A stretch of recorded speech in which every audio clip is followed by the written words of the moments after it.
Hello everyone. इस question में अपन को क्या दे रखा है?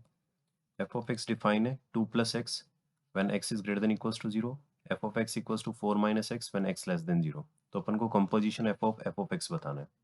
तो एफ ऑफ एक्स डिफाइन करने के लिए अपन क्या करेंगे? एफ ऑफ एक्स के अंदर जहाँ पे एक्स दिख रहा था वहाँ एफ ऑफ एक्स रख देंगे। तो 2 प्लस एफ ऑफ एक्स, और यहाँ पे एक्स की जगह एफ ऑफ एक्स रख दिया, f of x greater than equals to 0।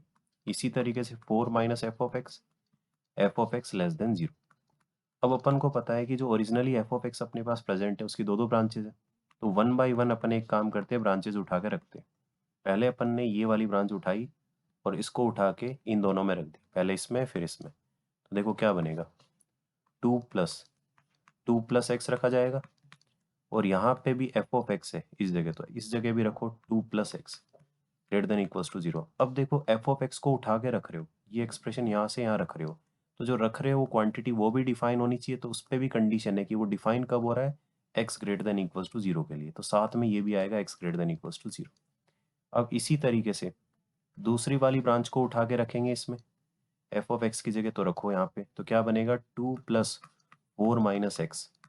अब एफ ऑफ एक्स की जगह भी रखो 4 minus x greater than equals to 0, और ये बताया कि जो रख रहे हो वो भी डिफाइन होना चाहिए। तो देखो उस पर कंडीशन है एक्स लेस देन 0, तो वो आएगा साथ में एक्स लेस देन 0।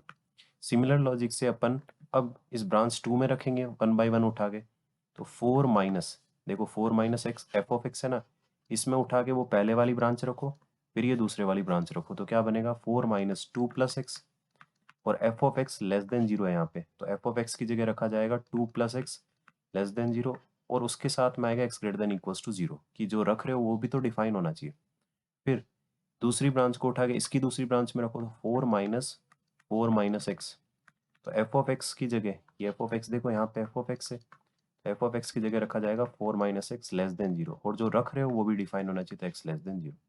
तो वन बाय वन अपन ने क्या किया, एक एक ब्रांचेज उठा के रख दी, और उनके साथ में वो कंडीशन भी ला के रखी जहाँ पे वो डिफाइन हो रहा है। तो एफ ऑफ एक्स क्या बन जाएगा, देखो यहाँ से ये हो गया 4 + x, ये हो जाएगा 6 - x, 2 - x, और ये x।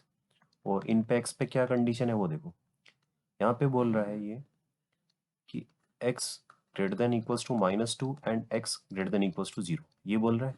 तो इन दोनों में कॉमन क्या आ रहा है यहाँ पे, x greater than equals to 0। तो पहली डेफिनेशन ये आ गई। फिर दूसरी डेफिनेशन में देखो, ये बोल रहा है कि यहाँ से आ रहा है कि x is less than equals to 4 and x is less than 0। तो इन दोनों में देखोगे तो क्या कॉमन आ रहा है, x लेस देन 0, इसका मतलब x लेस देन 0 के लिए डेफिनेशन।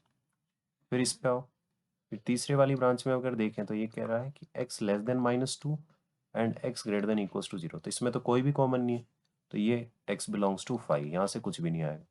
इसी तरीके से लास्ट में देखो, लास्ट में क्या बोल रहा है, x greater then 4 and x less than 0, तो यहाँ से भी कुछ नहीं आएगा, तो x बिलोंग्स टू 5। इसका मतलब पहली दो ब्रांचेज आएंगी।